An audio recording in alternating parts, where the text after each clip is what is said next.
سړی خو څه کوي ښځو ته ګوره ښځو ته یو بیبي د حضرت خنسا رضی الله تعالی عنها او دا جنگ هم د حضور پاک په زمانه کې نه دی د حضرت عمر فاروق رضی الله عنه په زمانه کې د قادسیې جنگ دی نو دی بیبي څلور زامن یو زلمي د شپې کېنول څلور واړه ای بچو زه ستاسو څنګه مور یم ستاسو د پلار په عزت ما په جامه داغ لګولی دی که نه وی نه مورې تا مونږ سره خپل سر سپین کو او دویم حالانکه عربو کې ودا رواج و چې یو خاوند به مړ شو زر به بل کو تا مونږ سره سر سپین کو بل خاوند دی نه دی کړی او زمونږ د پلار غیرت او حیا او عزت ته محفوظ ساتلی دی او زمونږ د ډېر ښه تربیت کړی دی وی ښه بچې زما حق خو به اوس منې که او مورې ته چې څه حکم کې منو وی سار له جنگ دی جهاد دی د حضور پاک دی او خلیفه امیر المؤمنین او د کافرو په منځ کې د عیسایانو نو تاسو به مهرباني کوئ د جنگ له به ځئ مورې مونږ خو بلاوې تا نه تپوس به کوو هسې نه چې مونږ زو ته خفه نه شې وی نه سار له به ځئ خو داسې جنگ به نی ګورې چې کله د جنگ اور ګرم شي ګرم نو یو یو به وردانګې چې د جنگ اور ګرم شي او که معمولی غوندې بزدلي یا سستیم ښکاره کړه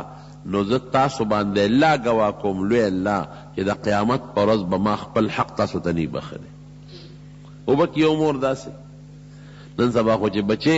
د غرمې د ماسپښین مانځله ځي مور ورته بچې ګرمي ده کور وکړه بچې تیاره د خیر رامونځ دې کور وکړه بچې ښه نه ښکاري دا ګیره سره ښه نه ښکاري ښه دا اوس یې مه پرېږده بیا چې وادو کې بیا به یې پرېږده نن مور او پلار بچي د دین نه منې کوي او دقه مور د خاوند دی نشته او څلور زامنې دي چې جنګ کله شروع شو دا یو زوی یې ورغې شهید شو دا بل ورغې شهید شو دا بل ورغې شهید شو دا بل هم ورغې شهید شو وی دې له خبر څنګه ورکړو دا مور چې ته لیونی نشي دا راله وی زما بچي کم دی ما ته خپل زامن وښایه نو څلور واړه زامن دقسې شهیدان پراته دي نو خلک وی نن به خنسا لیونی وي ځکه چې څلورو ظلمو زامنو وینې وګوري دا به لیونی شي نو راله مخامخ ورته ودرېدله وی بچې خلک وی چې نن به خنسا لیونی وي نه نن خنسا لیونی نه ده تاسو له مبارکۍ له راغلی اوس خوشحاله شوم زړه مې خوشحاله شو چې د قیامت په ورځ د رسول الله مبارک مخ کې خنسا سرخرو ولاړی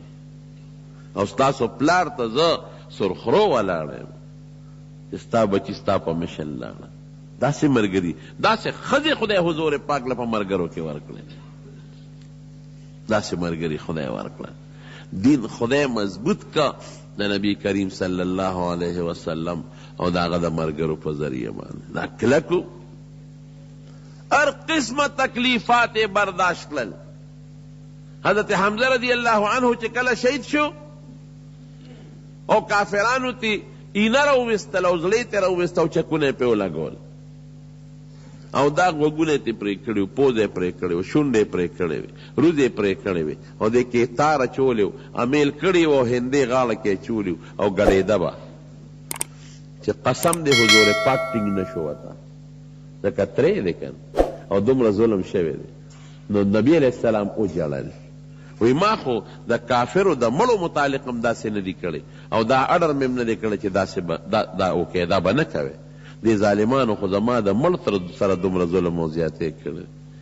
وی زړه مې غواړي چې دې خښ نه کم په دې میدان یې پرېږدم چې دا مارغان راشي او حیوانات راشي او د هغوی یې دا غوښې وخوري